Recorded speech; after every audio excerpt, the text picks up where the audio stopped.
Hello friends, welcome to my channel. முட்டை தொக்கோ கருவாடு தொக்கோ இந்த மாதிரி ட்ரை பண்ணி பாருங்கள், நல்லா வரும். ஒரு கடாயில் எண்ணெய் ஊற்றிட்டு கடுகு உளுத்தம் பருப்பு பச்சை மிளகாய் போட்டு வதக்கிட்டு ஆனியன் நீட்டாக கட் பண்ணியிருக்கேன். 2 ஆனியன் எடுத்திருக்கேன் இன்றைக்கி.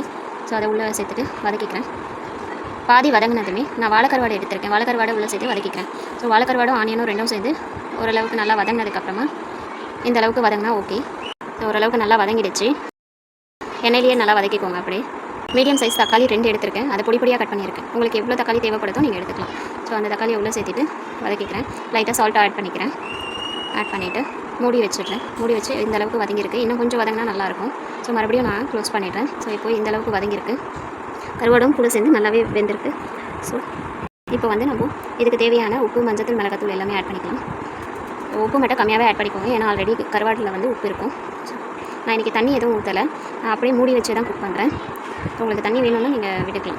ஸோ இது மூடி வச்சு குக் பண்ணியிருக்கேன். ஸோ இந்த அளவுக்கு வதங்கியிருக்கு. அந்த பச்சை ஸ்மெல், அதாவது மிளகாத்தூளோட ஸ்மெல் போகிற வரைக்கும் நீங்கள் நல்லா வதக்கிக்கலாம்.